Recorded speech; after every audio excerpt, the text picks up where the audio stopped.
When I went to a luxury hotel for a family trip, my mother-in-law said, "Are you staying here too?" I replied, "No. I'm invited elsewhere," when I pressed button for the top floor in the elevator.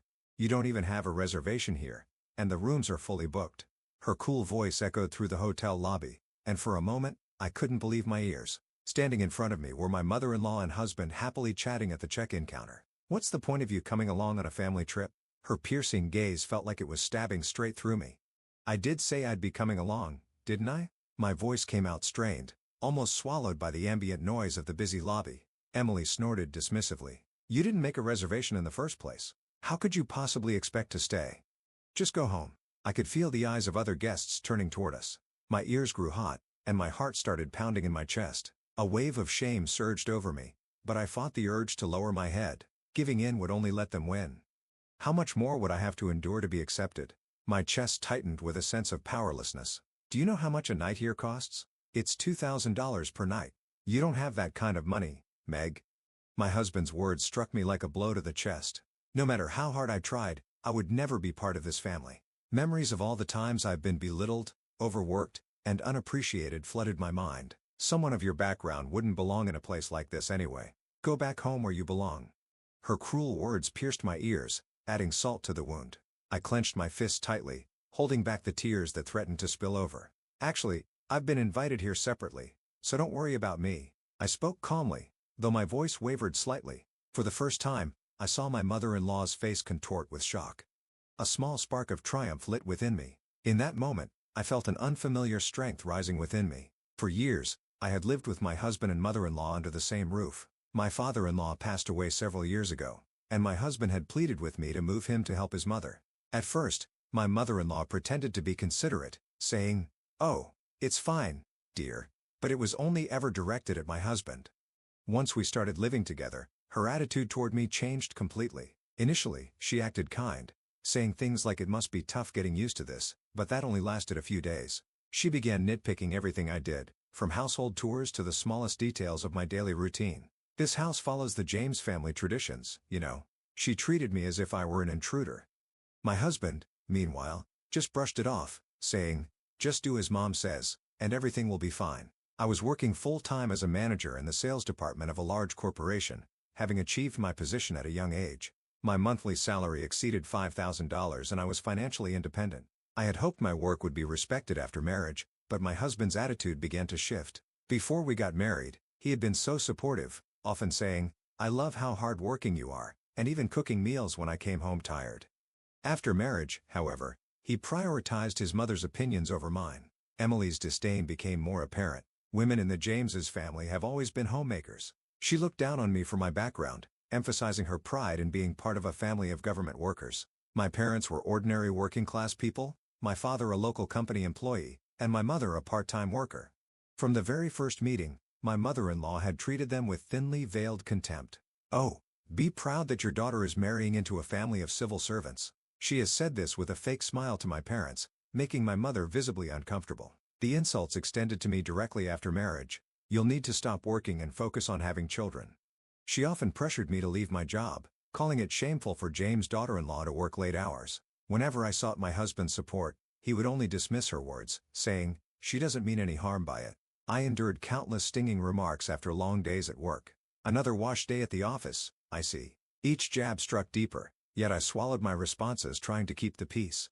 My husband, technically a public servant, worked in a non-regular capacity, something he had hidden from his mother. "Don't tell her, okay? She's always respected Dad's achievements." Knowing the truth would only upset her. I couldn't help but wonder why a lie was necessary, but I agreed to keep his secret. Over time, I realized how deeply my husband's sense of duty to his mother affected his actions. Emily remained completely unaware of his non-regular status, often praising him and envisioning a future grandchild as a true James heir. "When the grandchild comes, they'll be raised to continue the James legacy." Her words were so definitive, as if she alone had decided the future of a child who didn't yet exist. When my husband echoed her sentiments, I felt an overwhelming sense of isolation. "Mom's just thinking ahead. Don't take it personally." My voice was never considered. My opinions never sought. Meanwhile, my daily life revolved around shouldering all the housework even though I worked full-time. Emily rarely lifted a finger, claiming her way of doing things was superior. "I have my own methods, you just handle it." Even my husband refused to help brushing off my requests. That's your role. Why are you complaining?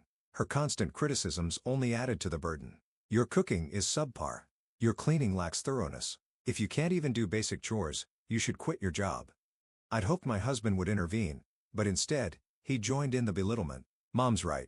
You've always been a bit clumsy. Together, they laughed at my expense, their shared derision freezing my heart. Tears no longer came easily. My emotions felt dulled by constant disappointment. Yet, deep inside, a small voice grew louder. This can't continue. I knew I had to change my circumstances, even if it meant facing uncertainty alone. About a year ago, my husband started going on frequent weekend business trips, something entirely new. The sudden change sparked a sense of unease.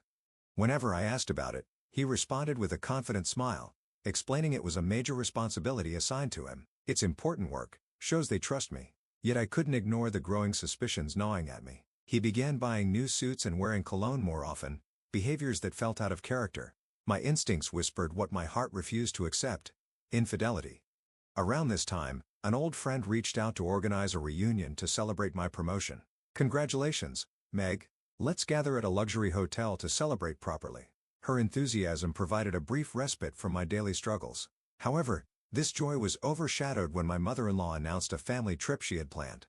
I saw this beautiful hotel in your pamphlets. We're staying there. She demanded I handle the payments, claiming she'd taken care of the reservations. My protest fell on deaf ears, and my husband sided with her. Stop complaining. It's Mom's birthday trip. The trip coincided with the reunion, a conflict I couldn't bring myself to explain. Despite my growing resentment, I prepared for the trip, unwilling to spark another argument. When we arrived at the hotel, my mother-in-law hurried to the front desk, leaving me stunned by her next words. You don't have a reservation here, and the rooms are fully booked. Her voice echoed in the luxurious lobby, drawing the attention of nearby guests. My body froze, and the world around me seemed to blur. The opulent surroundings felt suffocating as her words echoed in my ears. My husband's voice, cold and dismissive, cut through my shock. Pay back the money for the reservation later or just leave. I gasped, my chest tightening. The cost of a single night here was more than my monthly salary, a sum I could never afford on the spot. Emily's smirk deepened as she added insult to injury. Someone like you doesn't belong in a place like this. Just go home. The humiliation burned my cheese as the guests around us murmured, their curious gazes cutting into me. Yet as much as her words stung, I knew I couldn't let them see me falter. Summoning every ounce of composure, I forced a smile. That's fine. I have a separate invitation, so please don't worry about me. Her expression twisted into one of confusion, then annoyance. For the first time, I felt a flicker of satisfaction watching her face crumble. My heart pounded as I approached the front desk, doing my best to ignore the weight of their stares. I'm here for the alumni event. The staff immediately recognized my reservation. Their polite demeanor, a stark contrast to my mother-in-law's treatment. Of course, this way to the exclusive floor. Relief washed over me as I followed them to the elevator. I glanced back only once to see my mother-in-law and husband standing motionless, their shocked expressions frozen in place. The sight filled me with a sense of quiet triumph. As the elevator doors closed, I took a deep breath, feeling the tension in my chest loosen. For the first time in years, I felt like I had reclaimed a piece of myself. Stepping into the grand ballroom, I was greeted by warm smiles and cheers from my old classmates. Meg, there you are. We've been waiting for you. Their genuine excitement brought tears to my eyes, but this time, there were tears of relief and gratitude. Sorry I'm late. Something interesting happened earlier. As I recounted the encounter, my friends listened intently, their reactions ranging from disbelief to outrage. What nerve! They had no right to treat you like that. Honestly, you've endured enough. You deserve better, Meg. Their words of support soothed my wounded spirit, reinforcing my resolve. For the first time in a long while, I felt like I wasn't alone. As the evening progressed, laughter and memories filled the air, erasing the bitter taste of the earlier confrontation. But just as I started to relax, the doors to the ballroom swung open. Emily and her husband stood there scanning the room. The lively atmosphere quieted as everyone turned to look at them. Emily's eyes widened as she took in the luxurious surroundings and the crowd of successful alumni. Her voice, usually so commanding, faltered. What is this? Her face twisted with confusion and a hint of fear. I'm sorry, but this is a private event. Family members aren't permitted unless invited. The firm tone left no room for argument, and for a moment, my mother-in-law seemed lost for words. But I'm her family. I have every right to be here. Her voice grew sharper, but it was clear she was grasping at straws. Family? After the way you've treated her, you think you still have that right? The room murmured in agreement, and my mother-in-law's face turned red. "You don't understand. This girl has been nothing but a burden to our family." Her words sliced through the air, but instead of feeling her, I felt a simmering anger rise within me. "A burden?" My voice, though quiet, carried through the room, silencing everyone. "I've cooked, cleaned, and worked tirelessly for your family. Not once have you ever shown gratitude." Emily opened her mouth to respond, but I didn't let her. "And yet, here you are, trying to humiliate me in front of my peers." Tears stung my eyes, but I refused to let them fall. "Tell me, what have I ever done to deserve this?" The room was dead silent as my mother-in-law shifted uncomfortably. "Meg, don't make a scene." His dismissive tone only fueled my anger. "A scene? You think standing up for myself is making a scene?" I turned to him, my voice unwavering. "For years, I've endured your indifference. You stood by while your mother disrespected me." My classmates' supportive gazes gave me strength as I continued. "And let's not forget your business trips. Should I share the evidence I've gathered with everyone here?" His face went pale as a collective gasp spread through the room. "What are you talking about?" Without hesitation, I pulled out the folder containing proof of his infidelity and placed it on the table. My husband reached for it, but one of my friends intercepted, flipping through the pages with a look of disgust. "You're unbelievable. After everything Max has done for you?" Emily's shock turned to fury as she rounded on her son. "Is this true? How could you do this to our family?" Her hypocrisy was almost laughable, but I chose to stay silent, letting them unravel before my eyes. "I can explain." His desperate tone only made his lies more transparent. "Meg, you don't owe them anything. Not your time, your loyalty, or your patience." Their words emboldened me as I stood tall. "You're right, I don't. That's why I'm leaving this marriage and everything that comes with it." The finality in my voice seemed to strike a chord. My husband's shoulders slumped, and my mother-in-law looked like she had been slapped. "You'll regret this, Meg." Her threat rang hollow, and for the first time, I felt a weight lift off my shoulders. "No. I won't." With that, I turned to my friends, their warm smiles, a stark contrast to the chaos behind me. The room erupted in applause as I walked away, leaving my past behind and stepping into a future filled with hope. My husband reached out, his hand trembling slightly as he tried to grab my arm. "Meg, please don't do this. We can work it out." His voice, once so confident and dismissive, was now filled with desperation. "Work it out?" I pulled my arm away, stepping back to put distance between us. "You've had years to work it out, but you chose her." I motioned to my mother-in-law, whose face was a mixture of anger and panic over me every single time. I turned to face my mother-in-law, the weight of all her words and actions pressing on my chest like a physical force. "And you've spent years belittling me, undermining me, trying to break me." My voice grew steadier, louder, fueled by the ears of bottled-up frustration. "But you didn't break me. You only made me stronger." "Stronger? Look at you, standing there, making a spectacle of yourself. You think anyone respects you?" She sneered, her words dripping with venom. But for the first time, they didn't sting. "Yes, I do." I looked around the room, meeting the supportive gazes of my friends, and even some strangers who had gathered nearby, watching the confrontation unfold.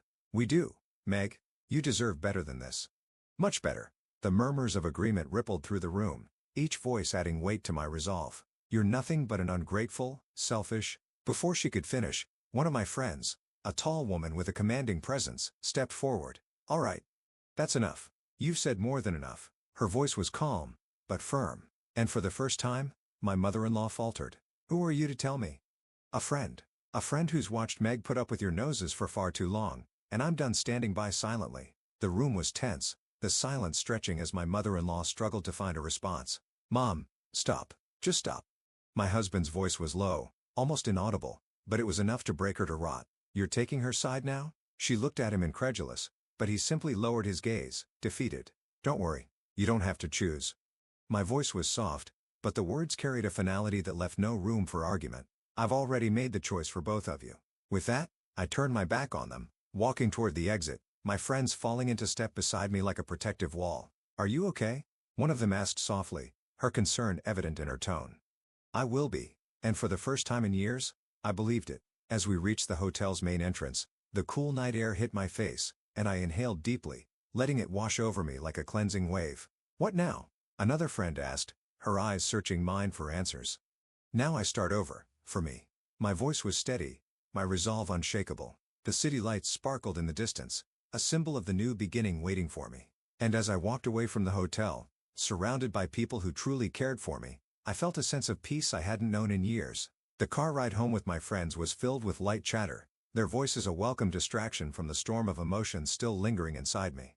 You were incredible back there. I don't think anyone else could have handled it the way you did. Oh, I don't know if it was incredible or just overdue. I managed a small smile, but my thoughts kept drifting back to the confrontation. Sometimes, overdue is exactly what's needed. You've put up with enough, Meg. Now it's time for you to focus on you. Her words struck a chord, and I nodded, gazing out the window as the city lights blurred into streaks of gold and white. So what's next? Do you need help packing, finding a place? You know we're here for anything. Their offers of support brought a lump up to my throat. For so long, I had felt alone, trapped in a house that never felt like home. Now the idea of starting anew felt both exhilarating and terrifying. I'll figure it out, but knowing you're here means everything. My voice cracked slightly, but I didn't mind. Vulnerability felt safer now, surrounded by people who genuinely cared. We've got you, Meg, whatever you need. As we pulled up to my apartment complex, I took a deep breath before stepping out of the car. Do you want us to come up? No, it's okay. I think I need some time to process everything, but thank you. Really. They hugged me one by one, their warmth, a stark contrast to the coldness I had grown accustomed to over the years. Once inside my apartment, I leaned against the door, the silence almost deafening. The memories of the evening replayed in my mind, each moment sharpening my resolve. I walked to the bedroom, pulling out an empty suitcase from the closet. Time to pack. The words were spoken aloud, more to convince myself than anything else. As I folded clothes and sorted through belongings, I stumbled upon a photo album tucked away on a high shelf. Opening it, I saw pictures of my wedding day, smiles frozen in time. I lingered on one image, my husband and I cutting the cake, our hands intertwined. Who were we back then? I whispered the question to the empty room, tears welling up, but not falling. Closing the album, I placed it in a pile of items to leave behind. These memories weren't mine anymore. The next morning, sunlight streamed through the curtains, illuminating the half-packed boxes scattered around the room. My phone buzzed, pulling me out of my thoughts. Good morning. Just checking in. How are you feeling today? A little overwhelmed, but okay. Thanks for asking. Don't forget, you're stronger than you think. Let me know if you need anything. I smiled at the message, grateful for the reminder. Just as I was about to continue packing, there was a knock at the door. My heart skipped a beat. Who could it be? Peering through the peephole, I saw my husband standing there, looking disheveled and nervous. I hesitated, my hand hovering over the doorknob. Finally, I opened the door a crack, just enough to see his face. Meg, please, I need to talk to you. His voice was barely above a whisper, but I could sense the weight of his words. I don't think we have anything left to say. Just 5 minutes. That's all I'm asking for. I steadied him for a moment before stepping aside and motioning for him to enter. He stepped inside, his eyes darting around the room, taking in the half-packed boxes and the open suitcase on the bed. You're really leaving? What did you expect? My tone was sharper than I intended, but I didn't apologize. I know I messed up. No, I ruined everything. But, Meg, can we talk about this? Talk about what? How you betrayed me? How you let your mother treat me like I didn't matter? His face crumpled, guilt etched into every line.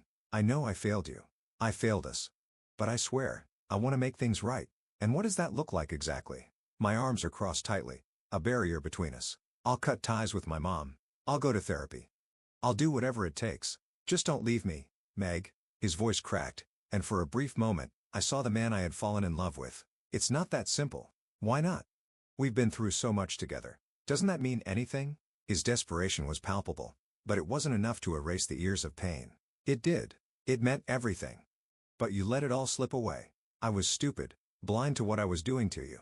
I know I don't deserve forgiveness, but I'm asking for a chance. I felt the familiar tug of his words, the part of me that wanted to believe in redemption, but another part, stronger now, resisted. A chance to do what? Repeat the same cycle? No. A chance to be better, to prove I can be the husband you deserve. I sighed, turning away from him to gather my thoughts. I've given you chances, so many chances. Each time, I hoped things would change, but they didn't, and I can't keep doing this to myself. He reached out, but I stepped back. The space between us, a physical reminder of the emotional distance that had grown. Please, Meg, don't let this be the end. I looked at him, really looked at him, and for the first time, I didn't feel anger or sadness. I felt nothing. It already is. The finality of my words hung in the air, and I saw the realization draw in his eyes. I don't know how to fix this. Maybe that's the point. It's not something you can fix anymore. He nodded slowly, his shoulders slumping as he made his way to the door. I'll always regret what I did to us. He paused, looking back one last time. Goodbye, Meg. The door closed softly behind him, leaving me alone in the quiet apartment. I sank onto the bed, the weight of the moment